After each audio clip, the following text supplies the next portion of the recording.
well, I successfully slept through the day. I woke up first. It was just after sunset, and next thing I know, it's completely pitch black. And I checked the time, and it's like, oh, awesome. And even had time to, do some things before starting to prepare for tomorrow, which is today. But I'll probably still lay down and take another nap because it's still 2 hours before my even alarm is supposed to go off. But today was a non-running day. Um, and I thought about it after my 7, 6, and 7 of the 3 days consecutive prior. I added those up together. That's 20 11 incrementals, and that just barely, it's about a mile short of a marathon distance. And that was across 3 days, those 20 11 incrementals. But that also is at a 9-minute mile pace on average. I give myself credit for that. Whether it's true or not, I don't know. But I do have a calibrated mile that I run every so often to say, well, this is a mile. How fast am I doing it? But I don't know, I'm going off feel the rest of the time, not satellite geosync location or whatever. So I really don't know, but I think so, based on my history of running and feeling and knowing speed. And I don't know. It doesn't matter anyway. But anyway, it does matter. But so today is September 20th.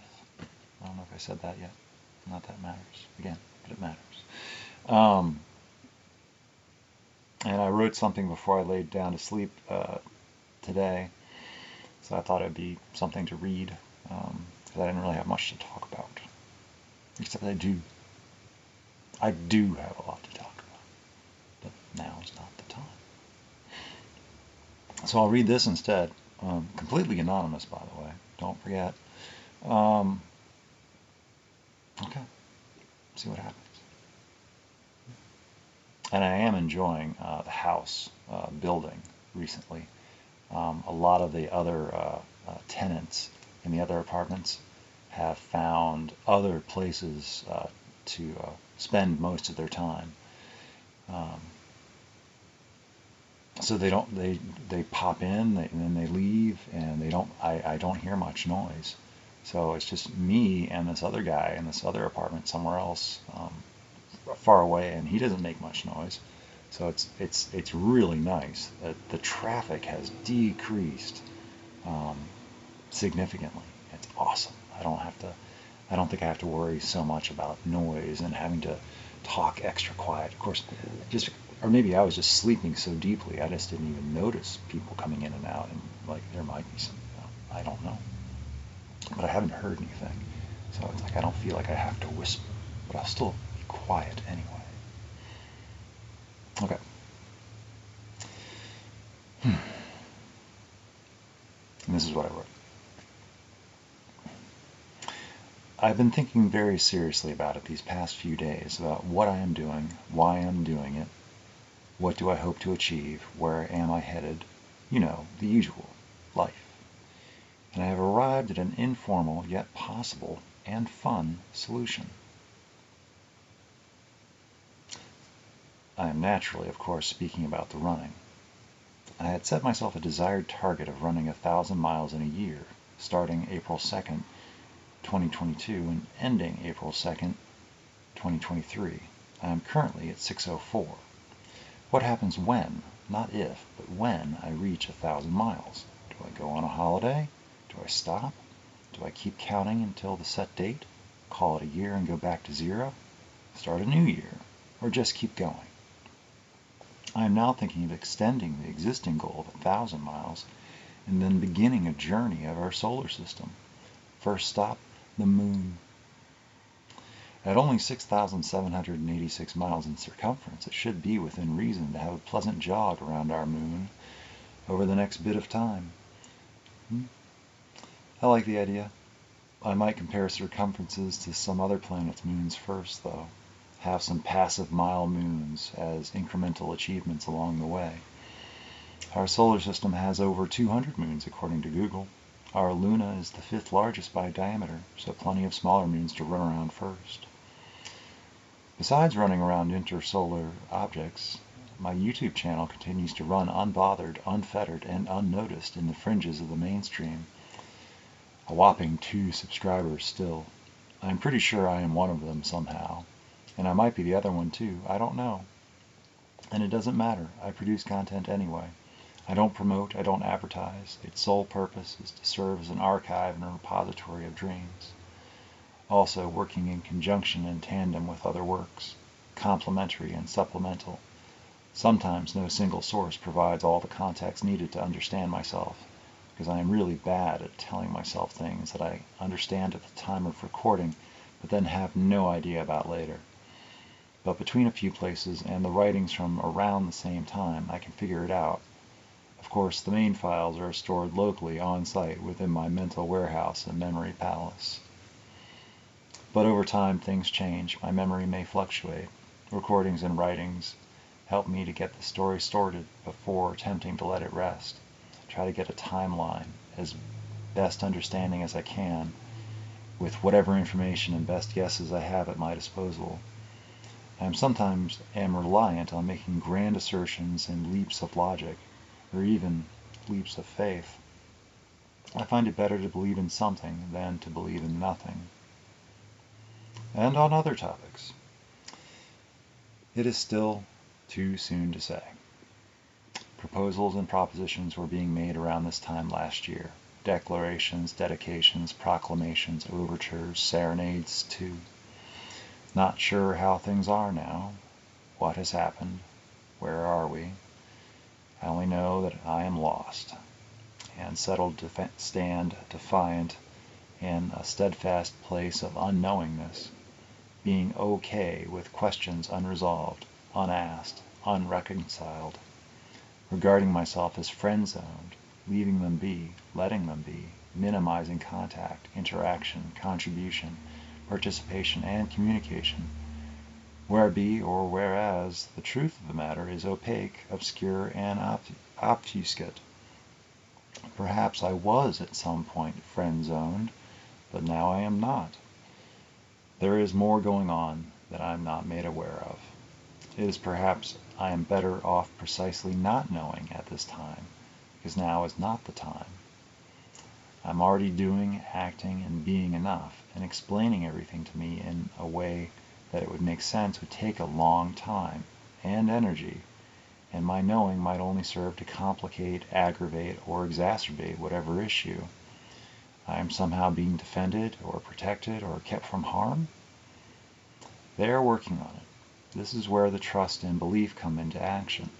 My personal emotional intelligence, emotional awareness, and emotional experience are, how to say, behind the emotional learning curve.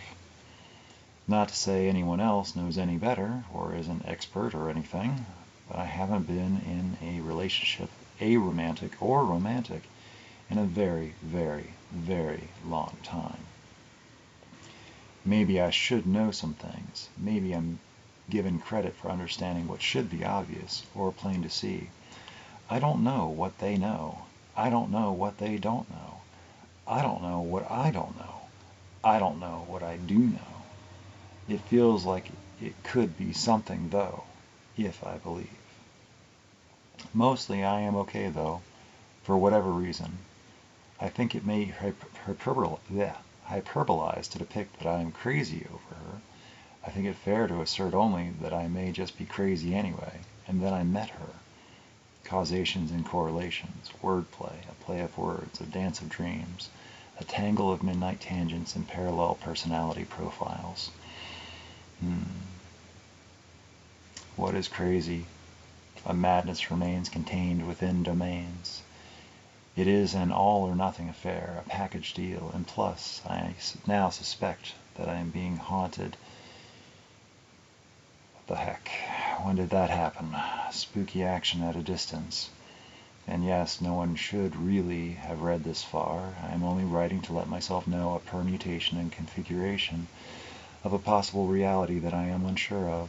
I am in a state of flux, a constant flux of a sanguine mind. This is far outside my usual banter, uncharted. I am closing in on closing out the day, going into my night phase, take my long sleep. Hopefully sleep past sunset without too much distraction or interference from the waking world. Yeah, so success.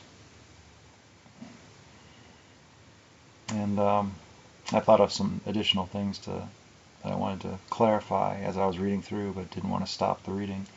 And now I forget what they were. Oh, well, one of them was about being protected, or not being told things. Well, they don't know what I would want to know, or what I would need to know to be able to, allow me to feel better or satisfied or contented with being, cared for or whatever. And also, if time, attention, and energy are all major components, I get that. Same thing for me. It's like all of a sudden, it's like,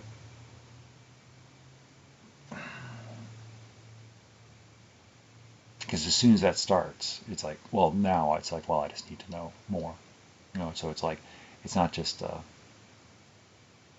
one-time information dump. It would be, I need that consistency, that story over time. I guess I'd be like fall into like an upkeep and maintenance kind of thing.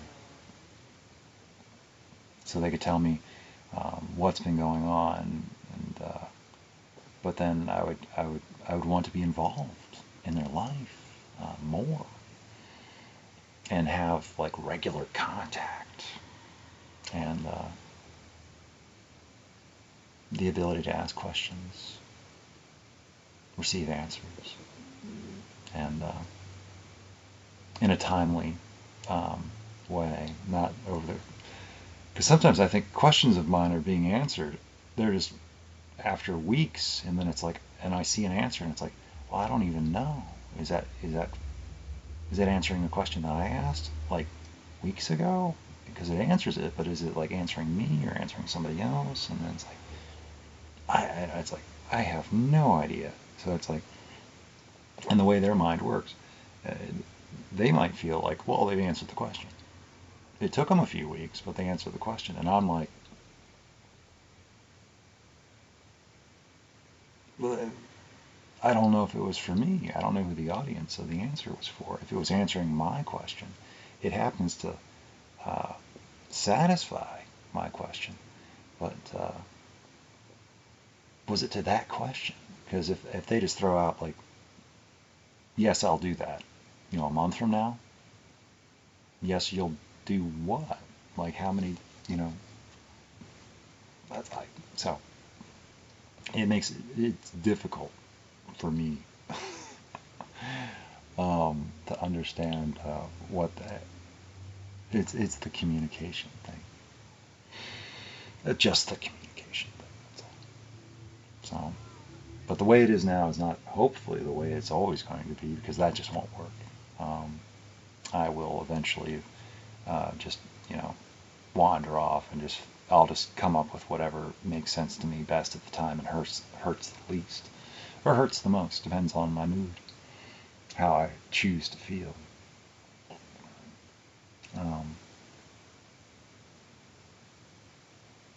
And that would be just, but I don't know the future.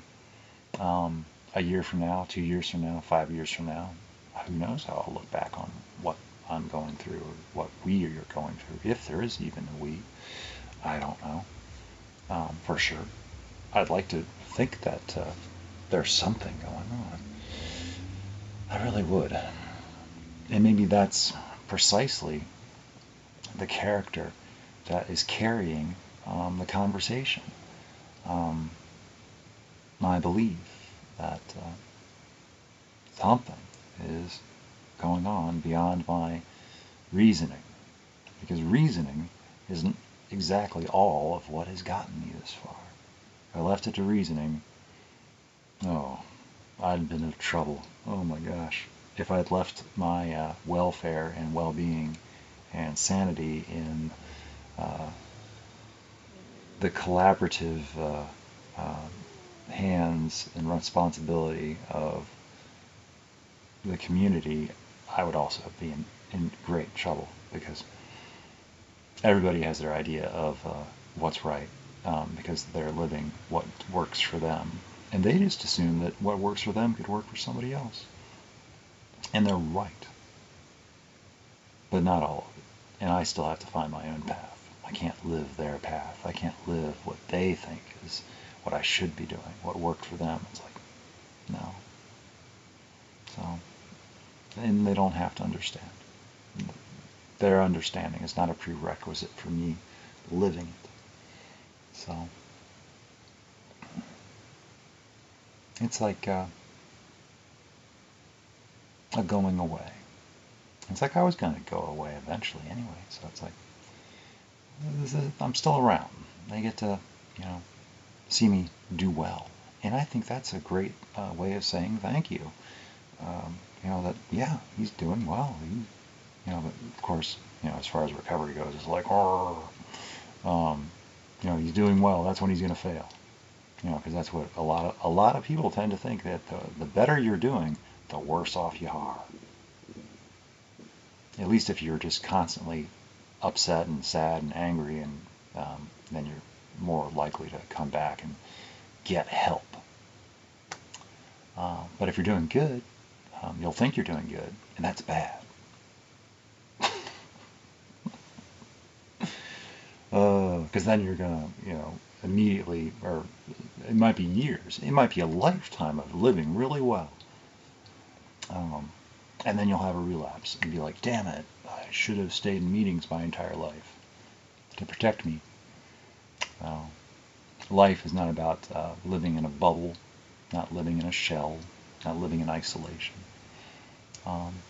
not living in a separate sensory deprivation tank, even though a sensory deprivation tank is what I sometimes would like, to drown out all the bother and noise of the world.